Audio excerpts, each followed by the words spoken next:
Subscribe to Color Frames. భారత cricket దిగ్గజం Chennai Super Kings మాజీ సారథి మహేందర్ సింగ్ ధోని 43 ఏళ్ల వయసులోనూ మైదానంలో అదరగొడుతున్నాడు. ఐపీఎల్ 2025తో తాను కుర్రాళ్లకు ఏమాత్రం తీసిపోనని ధోని మరోమారు నిరూపించాడు.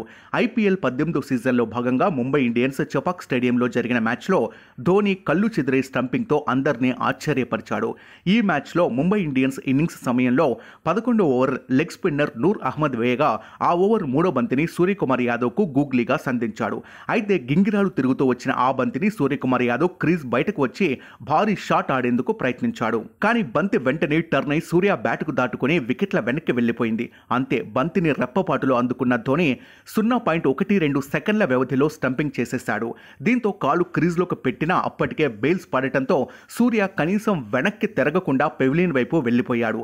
ధోని కేవలం మిల్లీ సెకండ్ వ్యవధిలోనే స్టంపౌట్ చేయడం విశేషం.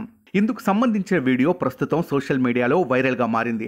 ఇక ఈ మ్యాచ్ విషయానికి వస్తే ఐపీఎల్ 2025 సీజన్ను చెన్నై సూపర్ కింగ్స్ గ్రాండ్ విక్టరీతో ప్రారంభించింది.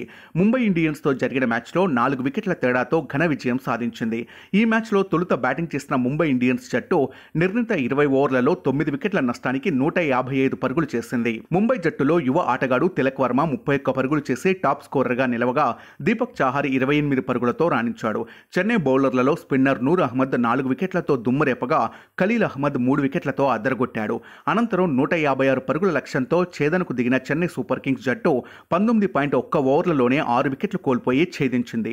చెన్నై సూపర్ కింగ్స్ జట్టులో రచిన్ రవీంద్ర 65 పరుగులు, రుతురాజ్ గైక్వాడ్ 53 పరుగులు చేసి అర్ధశతకాలతో రాణించారు. ముంబై బౌలర్లలో విఘ్నేష్ 3 వికెట్లు తీగా దీపక్ చాహర్, జాక్స్ 1 వికెట్ పడగొట్టారు. వీడియో మీకు నచ్చినట్లయితే ప్లీజ్ లైక్ చేయండి, షేర్ చేయండి, కామెంట్ చేయండి.